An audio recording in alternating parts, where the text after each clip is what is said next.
phezulu ukungilekelela nokungintshathisa umsebenzi kaNkulunkulu. Ngizicelele Nkosi uba mase ngiphambi kwalokungcwele nxuse zubili uba singabhekwa nazo kepha beke umsebenzi kaNkulunkulu. Ngingacela ukuthi useyitholile le ncwadi asifundele yona ngoba ayikwehlele isikhindi khona.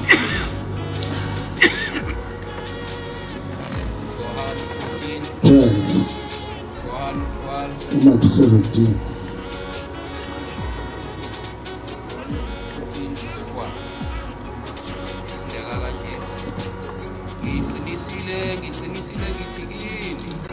Jehova unezithembiso uqinisile thini okholwa yini imisebenzi engiyenzayo yenza nemikhulu kunami uyakuyenza ngokuba ngiya kubaba kuzokwenzeka ngiye kubaba. Lokho enicela ngegama lami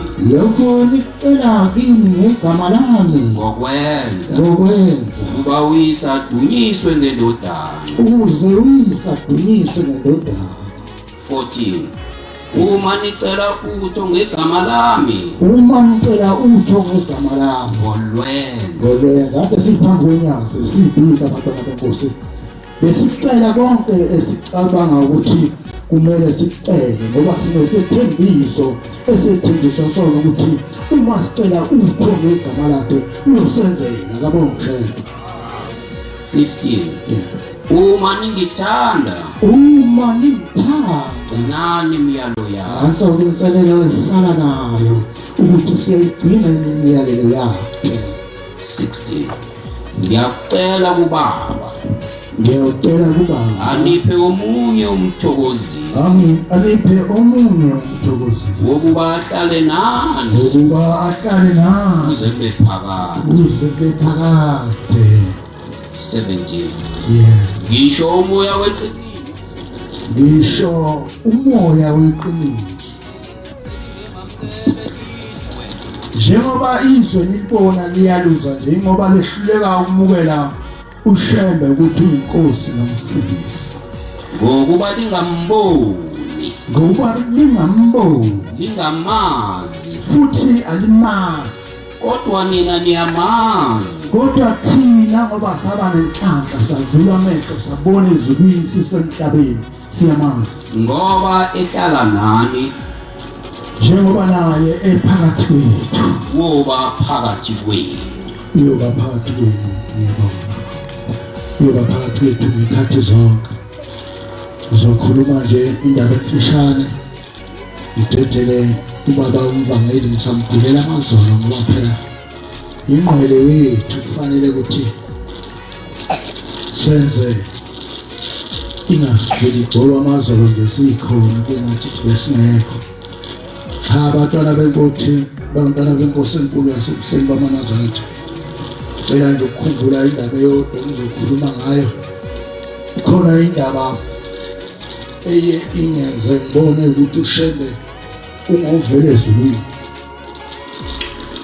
Indaba kaNkwanyane osebenza lapha ngaphakathi lokho wavelelwa inkinga kuye eCape Town. Indaba yakhe ngithanda mayithi izwe laseBotswana ithempeli lokuqala alenziwanga umshumayeli noma yibandla kepha lenziwa uThixo ngezandla zakhe. Ngibonga uNkulunkulu uthi uma eyiqala lenkulumo umuntu obesebenza umsebenzi ngathi uphucukile. Manje ke basehotela ke kufanele ukuthi sekufanele kudliwe bese iqala insizwa yeNazaretha ke khona izinto engazinhle bese ayi mina lokho angikuhle. Ebesethi sisi osebenza lapho hawu kungashongani isona ngabe ngilungisele umuntu noNkulunkulu ngabe ngulungisele khona ubungasho ngani ngoba uzolala ulungiselele ukuthi uye lapha kuleli yathempeli uyosonda khona. Hawu likuphi ithempeli la yilapho uyalikhomba-ke ngendlela akhomba ngayo kodwa ebese endaba lo sisi ngoba uyabona ukuthi umuntu wasezulwini ufanele akhulume naye indaba zasezulwini akabonge nje. Ebesethi le thempeli kodwa lavela ngenye indlela baba wabantu. Uthi yena kanjani uthi wavele nje ukuthi ngesabatha mangizoshaya ihora lesishiyagalolunye wehle isihlalo nentombazana ize kancane lento siyibukwe ngabantu izithi zi phansi ibisithi uqhela inkosazana ibe ngapha uphinde qhamuke futhi umuntu ogqoke kahle into emhlophe ithi jwi izifika ithi qinsi phansi wenzeka lento ezwana amalanga nezinsuku neminyaka kodwa baze bagcina abantu besondela ngoba ezulwini kuye yedwa imphefumulo ingeyakhe. Uma besondela uthi bantu abami mina ngusheva yena lapha pho indawo le enginakhele yona ukuba besibhedlela uyabona noma usuphakathi kwamatsha engcelo susesibhedlela amen ngoba ungaba iphutha ukuthi ungene nesifo uphinde uphume naso ungenzeka kanjani ngoba sesibhedlela sisikophelele bantwana benkosi.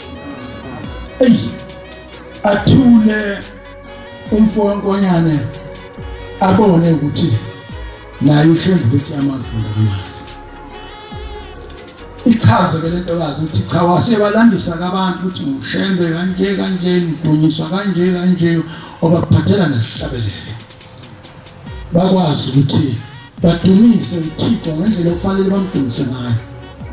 Uma sekuphela isikhathi sokuthi futhi le nkonzo isiyavala kuphinde kube ngomjalo asuke lo muntu wasezulwini athi jwi azaphela emehlweni asithe ndawo kuphela amehlo.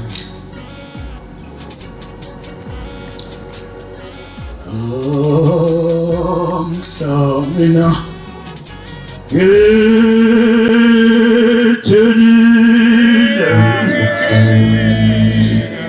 nangelisha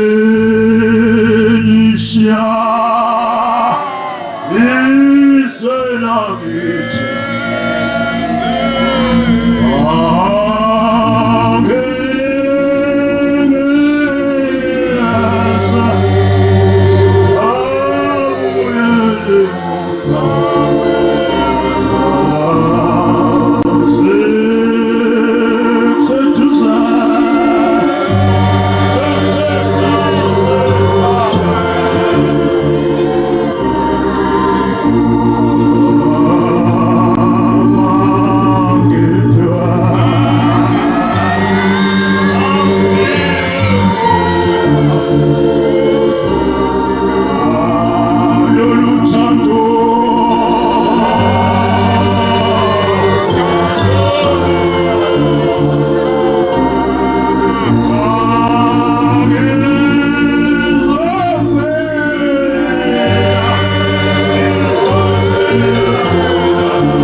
wasilanda emazweni akithi kuba sizokhuluma indaba yakhe.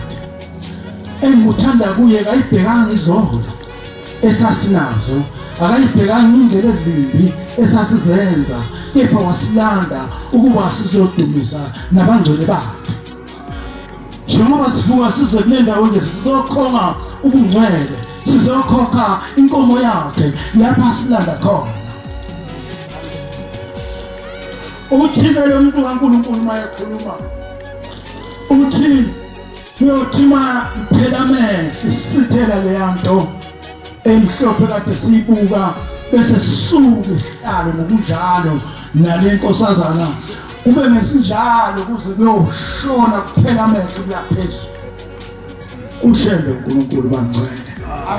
Noma sithanda noma singathandi, kukhona la ivesini okuthe khona izwe angeke limbone. Liyambona masafuna ukwenza idingo zalo, kepha sinele singafezeka bese bayakhohlwa. Shembe bamsebenzisa inhliziyo yami vele ebuhlungu mina ngoba laba abantu mabexakekile bamasishe bagijima baze babafishane begijimela ukuthi bafeze inhloso, hayi ngoba bembona ukuthi uNkulunkulu bamenza inyanga umsebenzi overtime engakhokheli. Ebuhlungu kakhulu ngabaholi balelizwe, kepha-ke sengizohlala phansi bangcwele ngicela abantu abasha bafunde. Bantu abasha nenselelo ukuthi nifunde, ngoba lelizwe ngangikhona enzimoya ivangeli uthi ngoluthi imali enayo amaNazaretha ngaphatha lelizwe ngisho ngabolekwa imali ngaphandle. Wasithi kodwa iyosebenza mhla ubuholi balelizwe baphume eNazaretha. Ngakho-ke njengoba sizihlolano zonyazi nje kufanele sikhulume sikhumbuze abantu abasha ukuthi umbuso wamaNazaretha uyeza, kodwa abayeke ukuba nabangani abangalihambi isonto, abahambe isonto belalela abazali bafunde isikole ukuze kuphume ominister abangekudla imali lelizwe. Ngoba bantwana benkosi uShembe alikhulumise ingonyama ekhona uthi wena hlala kulesi sihlalo kusasa sophathizwe nawe. Ngakho-ke bantwana benkosi ngigcizelela kakhulu kubantu abasha ukuthi imithetho ekhona esephalamende yoshintshwa yini bantu abasha, ngoba khona okuyingcindezelo kuyithi thina njengebandla lamaNazaretha. Ngicela ukungavukwa umoya.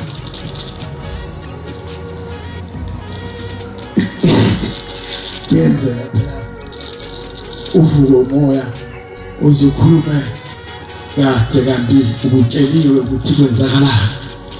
Cha, ngandla kwethu singaphinda nje sibheke encwadini khona lokho engifuna ukugcina ngushilo, ngoba phela bantwana benkosi iqiniso ngilangafuna siyisho ngalaba abantu okuthiwa basiphethe basilimaza. Khona la besiphethe khona akusilimaza,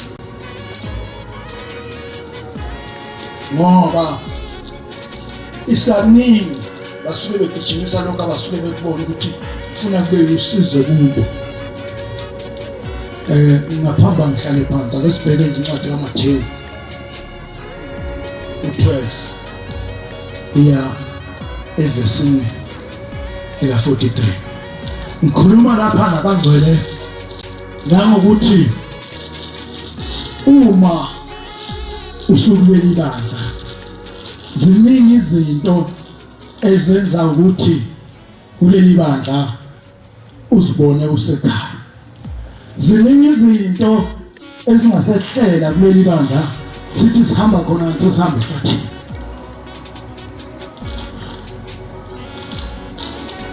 Ngoba uthi umfundisi wami ngelanga ubaba uChonco angixoxa ngahle indaba. uShembe ngambona emzini oyingcwele eNazaretha lapha esikoleni eJesu. Ngafika la kumfundisi uChongo benemvangeli ohambe sobaba uMalinga umshumela khona kwakuba ukubheka osengapha eHelingstad. Kodwa ngifisa ukukhuluma le ndaba ngoba umfundisi ubehlala ikhulume le ndaba yokuthi ukukholwa kwalelizwi kwalapha ekhaya kuyabandisizwa ukuze kungaphumi. Osayitholile incwadi angifundele Matthew 12:43.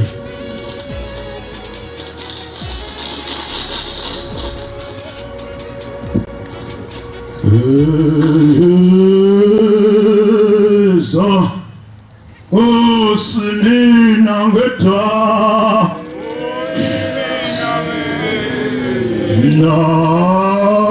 nanginaya anaye wonke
sikhuluma indaba ukuthi uma uqeda ukukholwa kuleli bandla kwenzakalani mfundi.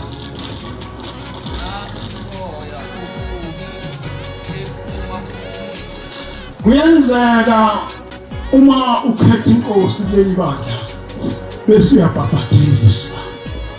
Hey abona umubuthi ayikhona amahlata aphelile. Bese enzela qhubeka. Uyadabula izindawo ezumileyo. Udabula inkalo eziyugwadule abona ukuthi ikhaya lakhe liphelile ngoba phela usuke kade ethole imbongolo yakhe ayigibele ubusuku nemini sithi siyahlupha kanti sitshele silwa amen. Afune ukuphumula. Ayifunele ukusho ukuphumula singazi noma uzokuthola yini. Engafumani. Angafumani. Ande ukuthi awubambe inkosi mkhulu maNazaretha ngcwele kuleli bandla sinikezwa umuntu ogama lakhe lingumNazaretha. Nomuntu akatholakali lawo okhalweni, utholakala emanzini. Mawusophuma emanzini uphuma usunegama elisha, usulibhalile lakho nesibongo sakho, kodwa uphuma usunegama elisha lokuthi umNazaretha kaThixo. UmNazaretha ke lo muntu engikhuluma ngaye uyodliwa. Kulezikhathi zokuthandaza ezibhalwe la. Mhlawumbe kungenzeka ugcina usuthi hayi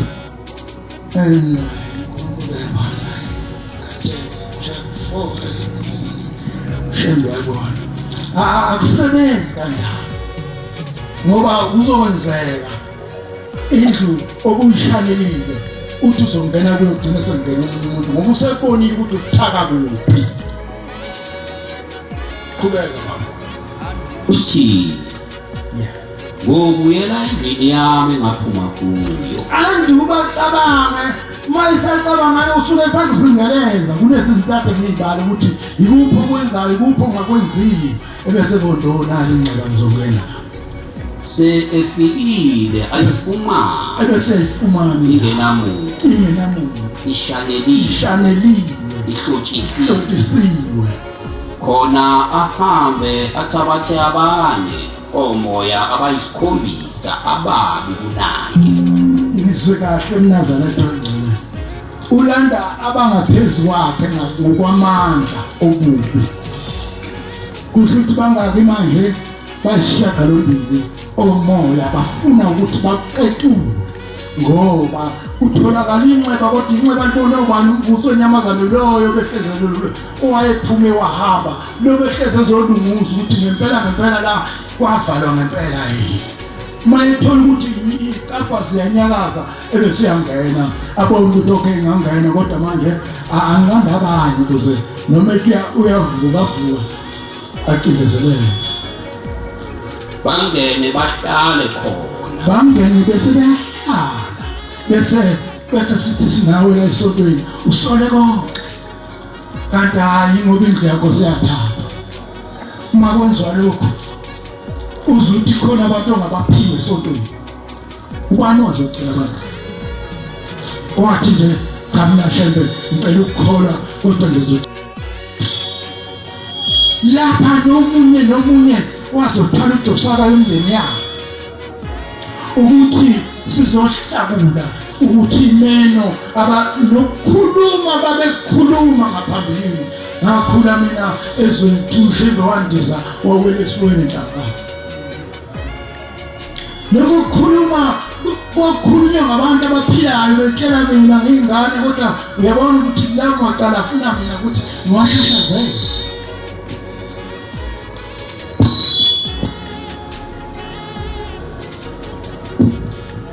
Ngakho-ke badala benkosi sizokhumbuzana nje ukuthi kuleli bandla kufuneka ibisiphelile incwadi qedele sokusela umshoko kuthi ukuphela kwalomuntu kube kubi kunakuqala. Ngakho-ke asizivikeleni bangcwele ngokuthi silandele incwadi engiyifunde eqala ithi uma nimthanda gcinani imiyalo yami. Ingxenye yalezinto engiyibalayo iyimiyalo okufanele siyigcine ukuze uShemba athokoze ngathi nathi sithokoze ngayo. Nkosi kusemthweni.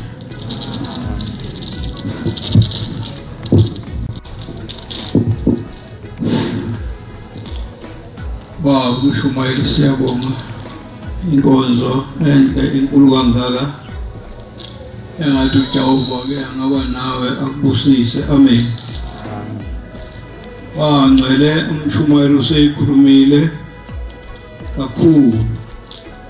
Onezindlebe zokuzwa makezwe lokho umoya ongcwele kaShemba unyazi lwezulu ukukhulumile lapha ebandleni sawe. Ucaphuna kamazwi enkosi enkulu yokuqala mhlawumbe yesabatha Nkosi uJesu Kristu ukuthi uthi qinisile ngithi kini okholwayo mina Kristu le misebenzi engiyenzayo ekhuluma ezweni lakuKristu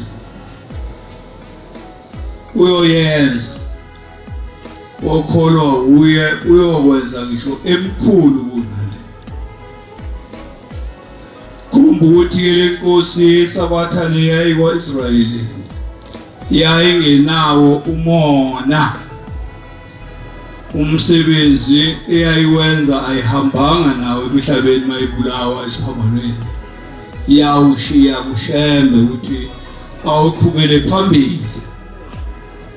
Ithi-ke njengoba nibona nje ngisukumisa ishosha nje ngivule impuputha amehlo, kodwa ozayo uyokwenza emkhulu kunale. Yikho-ke ungeke ufunde leli Bhayibheli uthole ukuthi uJesu wakwanikeza abantu izingane, kodwa kuShembe noma ungayithola ingane uze kuye ufike ucela ingane bese uyayithola. Usenza imisebenzi emkhulu kunaleyo eyakenziwa inkosi uJesu. Ayibonge inkosi. Ngiyabonga-ke eNazaretha-ke ninonke nje nami ukuthi ngingenela ngibe khona kanje nani sikade sisuka emzini omkhulu waseThuthukeni. Ngiyanibongela-ke kakhulu ngezwa ukuthi ngisho inkosi siyivala yavala umshumayeli welanga kuwe yanibongela maNazaretha. Ngibonga ke futhi ukuzwa ukuthi umkhosi oza la ethempelini ubaba befundisi baqoke ukuza lapho. Uhambe kumlayezo ukuthi ke ingilozi esinayo esihawukele nize neyicunungu ihlale njalo ijabule kube kuhle kanje. Ngibonge insizweni engibone isebenza ngokuyikhandla izenza konke. Ngibonge kumama bonke abasebenzayo la sekathi uguqa kwadele wasekusheni kuphakama angalikhumbula ke nonke. Ngoba ukholwa ukukhulu ukusebenza, ukholwa ukukhulu ukunikela. Kakhulukazi ukulalela izwi uma umshumayeli memezela. Ningalideleli ngoba lelo lizwi isuka liqhamuka uye ngomoya wonyazi lwezulu. Siyabonga kakhulu umsebenzi umningi nje-ke kufanele ngibadede abashumayeli bakwazi ukusebenza. Isihlabelelo 114 114 esizovala nazo. Inkosi ayibusise ukuba obangcwele.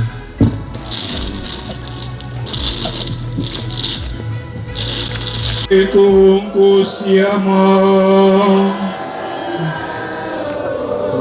siwa ibegawleyo sim iga ungithanda ungaya iwa wangithala uluthi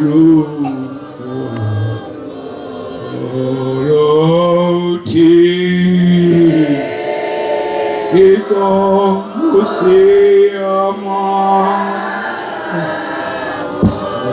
siwa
Hey